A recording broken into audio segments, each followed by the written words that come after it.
दोस्तों, मध्य प्रदेश छत्तीसगढ़ पुनर्गठन अधिनियम की धारा 49 और महंगाई राहत सहित अन्य मुद्दों को लेकर मध्य प्रदेश के बुजुर्ग पेंशनर्स को मोहन सरकार के खिलाफ मध्य प्रदेश हाईकोर्ट से, इंदौर हाईकोर्ट से बड़ी जीत, पहली जीत मिली है। उसी मुद्दे के बारे में हम इस वीडियो के अंदर बात करेंगे। नमस्कार दोस्तों, मैं हूं आपका दोस्त लोकेश साहू और आप देख रहे हैं लोकेश छत्तीसगढ़िया यूट्यूब चैनल। आप सभी साथियों का हमारे इस चैनल पर बहुत बहुत स्वागत है। दोस्तों, प्राप्त जानकारी के मुताबिक दरअसल पूरा मामला यह है कि मध्य प्रदेश के अंदर संयुक्त विभाग पेंशनर संघ नीमच के द्वारा मध्य प्रदेश छत्तीसगढ़ पुनर्गठन अधिनियम की धारा 49 और महंगाई राहत सहित अन्य मुद्दों को लेकर फरवरी से लंबा धरना प्रदर्शन किया जा रहा था। इस मुद्दे को लेकर अभी बीच में इन्होंने वहां पर एक पूजा पाठ भी किया था, एक मंदिर के पास में, हनुमान मंदिर के पास में, और इनका लंबा जो है वो संघर्ष चल रहा था मध्य प्रदेश के अंदर, नीमच के अंदर। और महंगाई राहत सहित धारा 49 और महंगाई राहत सहित अन्य मुद्दों को लेकर पेंशनर्स जो है वो खासे नाराज थे और मोहन सरकार के खिलाफ इन्होंने मोर्चा खोल दिया था।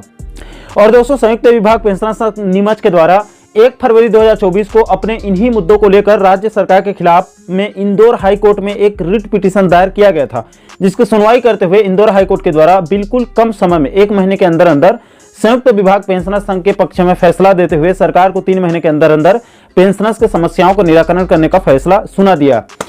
इसके संबंध में इस मुद्दे को लेकर जो है वो the high court of Madhya Pradesh at Indore के द्वारा 1 मार्च 2024 को आदेश भी पारित कर दिया गया है। दोस्तों, इंदौर हाई कोर्ट की तरफ से जारी आदेश में हाई कोर्ट ने संयुक्त विभाग पेंशनर संघ मध्य प्रदेश के पक्ष में फैसला देते हुए हाई कोर्ट ने मोहन सरकार को 3 महीने के अंदर अंदर पेंशनर्स के समस्याओं का निराकरण करने का फैसला दे दिया है। दोस्तों, इस मुद्दे पर संयुक्त विभाग पेंशनर संघ नीमच के द्वारा जारी विज्ञप्ति में कहा गया है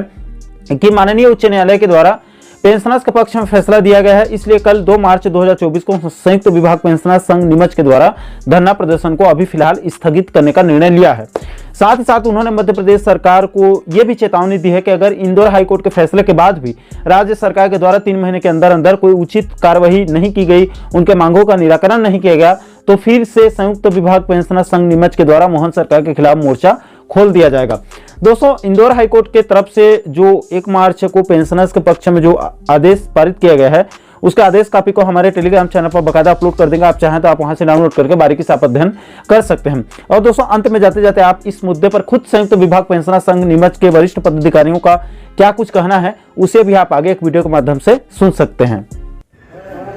बहुत खुशी की खबर है। आज संयुक्त पेंशनर संघ हाईकोर्ट इंदौर पीठ से जो रिट याचिका अपने डीए के संबंध में दायर की थी, ये नहीं सभी समस्त मांगों के संबंध में, और इसमें सबसे ज़्यादा श्रेय अध्यक्ष महोदय श्री वर्मा जी का रहा, और ये शीघ्र अपने को सर्टिफाइड कॉपी मिल जाएगी। और बहुत खुशी की बात है आज, और इसी पक्ष में सुंदरकांड का पाठ रखा था। आप सभी महानुभावों से निवेदन है कि सभी आरती के पश्चात प्रसाद ग्रहण करें, और कोई अपने 2 वचन, हाँ वर्मा जी पधारे, और आप हमें इस आदेश में क्या है इसके संबंध में विस्तृत रूप से आप बताएं। धन्यवाद। सबसे पहले तो मैं हमारे आराध्य देव भोलेनाथ एवं हमारे आराध्य देव हनुमान जी के चरणों में शीश नमन करते हुए आज हमारे सभी पेंशनर संघ के साथियों से सहयोग से हम लोगों ने मध्य सरकार के विरुद्ध मध्य प्रदेश पुनर्गठन आयोग 2000 की धारा 49(6) एवं अन्य मांगों के संबंध में जो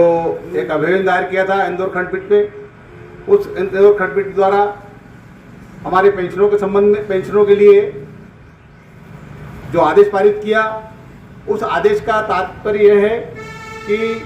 हम 3 माह के भीतर सरकार को हमारी जो मांगे हैं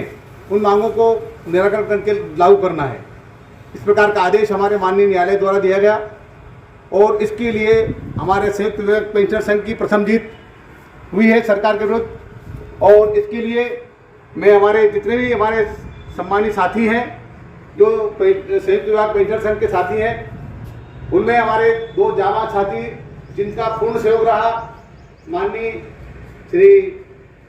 जगमोहन सिंह साहब एवं श्री भोपाल सिंह जी राठौर साहब, एवं तेज सिंह नाडो साहब, शांतिलाल जी कारपेंटर साहब, हमारे सभी अपने रामचंद्र जी बैरागी साहब, खराड़ी साहब, बारीवाल साहब इत्यादि सभी लोगों ने पूर्ण समर्थन दिया और समय हर बार निरंतर इस धरना प्रदर्शन में उपस्थित होकर के उत्साह बढ़ाया और संयुक्त भाग पेंशन को जो हिम्मत दी और ताकत दी, उसके लिए मैं सभी पेंशनर साथियों को धन्यवाद ज्ञापित करता हूं और मैं आगे भी चाहता हूं कि इसी प्रकार सहयोग मिलता रहे ताकि हम लोग सरकार के विरुद्ध एकजुट होकर के ताकत के साथ हमारी मांगों के संबंध में हम लड़ाई लड़ सकें। इसीलिए मैं पुनः आप लोगों को धन्यवाद देते हुए ये करता हूं कि आगे हम पुनः इस प्रकार लड़ते रहेंगे। धन्यवाद।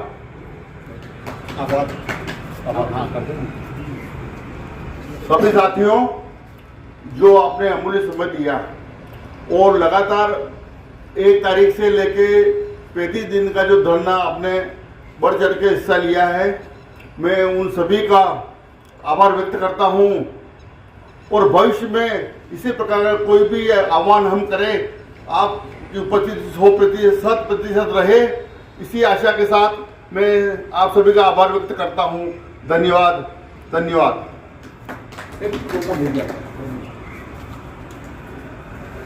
मैं आप सब लोगों को एक बात बोलना चाहता हूं, एक मिनट, कि हमारा ये जो संयुक्त विभाग पेंशन संघ जिसको बने अभी 2 माह भी पूर्ण नहीं हुए, किंतु 2 माह के भीतर ही हम लोगों ने जो वर्षों से काम कर रहे हैं संगठन प्रदेश के अंदर पेंशनरों के लिए, उन सब ने वो सब मिलकर के गोद बैठे हुए थे सरकार के, और सरकार गोद बैठने के कारण हम लोगों को पेंशनरों को आर्थिक हानि होती आ रही थी। इसलिए हमारा जो पेंशनर संघ जब आया सामने और हम लोगों ने जिस ढंग से लड़ाई लड़ी और उनके तथ्यों को समझा, मध्य प्रदेश पुनर्गठन आयोग 2000 की धारा 49(6) को हमने पूरी तरह ढंग से समझा और उस तथ्यों के आधार पर हम लोग न्यायालय में लगाया, तो न्यायालय ने भी एक ही बात में उसको निर्णय दे पारित कर दिया, क्योंकि अन्य जो संगठन थे वो सिर्फ प्रदेश के पेंशनरों को गुमराह करते आ रहे थे और सरकार से अपनी बात करवाते थे और सरकार के पक्ष में बात करते थे, इसलिए हमारे को आर्थिक नुकसान हो रहा था। इसीलिए हम लोगों को आज ये लड़ाई लड़ना पड़ी और हम लड़ाई में जीते और इसका श्रेय हमारे सभी पेंशन साथियों को जाता है इस संगठन के। धन्यवाद।